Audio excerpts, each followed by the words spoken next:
വനിതാ പ്രീമിയർ ലീഗിന്റെ പുതിയ സീസണിലെ ആദ്യ മത്സരത്തിൽ RCBക്ക് 3 വിക്കറ്റ് ജയം. മുംബൈ ഇന്ത്യൻസിനെതിരെ നടന്ന മത്സരത്തിൽ ടോസ് നേടിയ RCB ആദ്യം ബൗളിംഗ് ചെയ്യാൻ തീരുമാനിക്കുകയായിരുന്നു. മലയാള താരമായ സജന സജീവൻ ആദ്യ മത്സരത്തിൽ തന്നെ മുംബൈയുടെ ടോപ്പ് സ്കോറർ ബാറ്ററായി.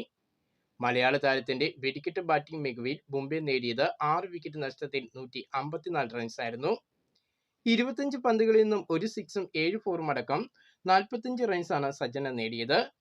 മറുപടി ബാറ്റിംഗിൽ RCBയുടെ ഭാഗത്തു നിന്നും വെടിക്കെട്ട് ബാറ്റിംഗ് പ്രകടനം പുറത്തു വന്നതോടെ മത്സരം ആവേശഭരിതമാകുകയായിരുന്നു.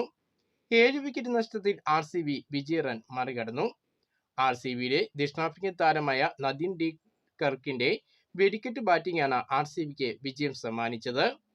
വിജയിക്കാൻ RCBക്ക് 2 റൺസ് വേണ്ടി വന്നിരുന്ന അവസാന പന്ത് ബൗണ്ടറി കടത്തിയാണ് നദീൻ RCBയെ വിജയതീരത്ത് എത്തിച്ചത്. 44 പന്തിൽ 2 സിക്സും 7 ഫോറും അടക്കം പുറത്താകാതെ 63 റൺസ് നേടി ദക്ഷിണാഫ്രിക്കൻ താരം. വനിതാ പ്രീമിയർ ലീഗിൽ ഇന്ന് 2 മത്സരങ്ങളാണ് ഉള്ളത്.